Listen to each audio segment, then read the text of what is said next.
Good morning, Facebook. So, probably half of you don't care. Maybe some of you have seen the videos that I've been putting up since yesterday. The reason why I am reading the Bible on social media or through my YouTube account is because I'm trying to make a platform where people can openly talk about the Bible and have a live Bible study instead of doing it the old school way of being in your home.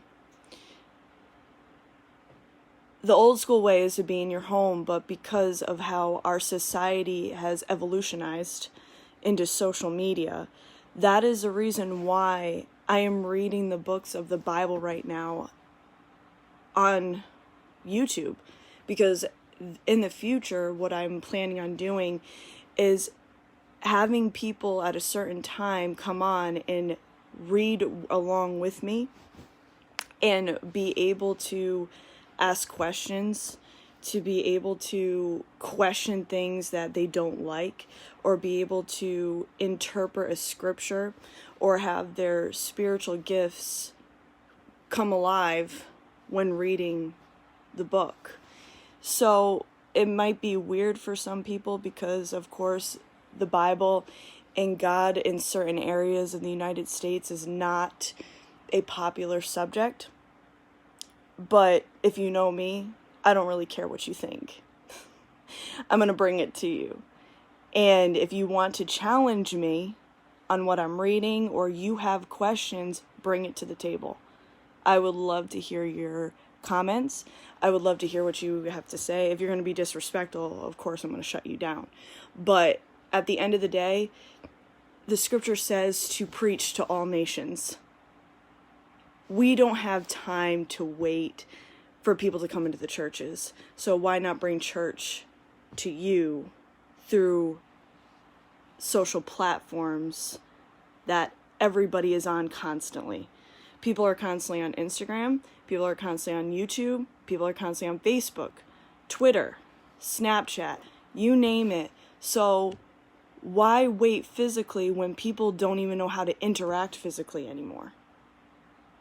So the more and more I read the chapters out loud, I know that people are going to have questions and they're going to wonder why, or they're going to ask, what does this mean?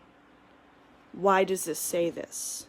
Because many people have questions of the Bible and there's many interpretations for many people. I am going to do my best to be working by the Spirit and not by my own understanding. Unfortunately, there are many people that go by their own understanding. And what I'm going to bring to you is by going by the Spirit. There will not be a time that I am reading out loud where I'm not going by the Spirit. And in the future, of course, I'm going to be reading what that means and really honing in on the book of Corinthians so people can start understanding the 9 gifts of the Spirit fluently. A lot of people like to dissect the gifts of the Spirit. People like to dissect the Bible into their own understanding, and for people to not be offended, or they want people to feel comfortable. It's not my job to make you feel comfortable. It's my job to make you feel uncomfortable with what is being read at times, or if it's something that you don't like. We live in a society right now that is scared to say things. They're scared to put things out on the table. That's one thing that if you know me or you're gonna get to know me, I could care less what you think and how I'm bringing it. I'm doing my job if I'm making you uncomfortable with what I'm reading and with my interpretation. Absolutely. So, with that being said, I will be having certain times where I'm going to put out, hey, I'm going to start reading with this if you want to read along. And like I said, comment, criticize.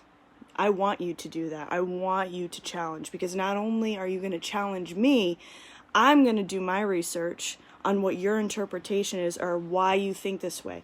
Because all of us grow up from different backgrounds. All of us have something to bring to the table.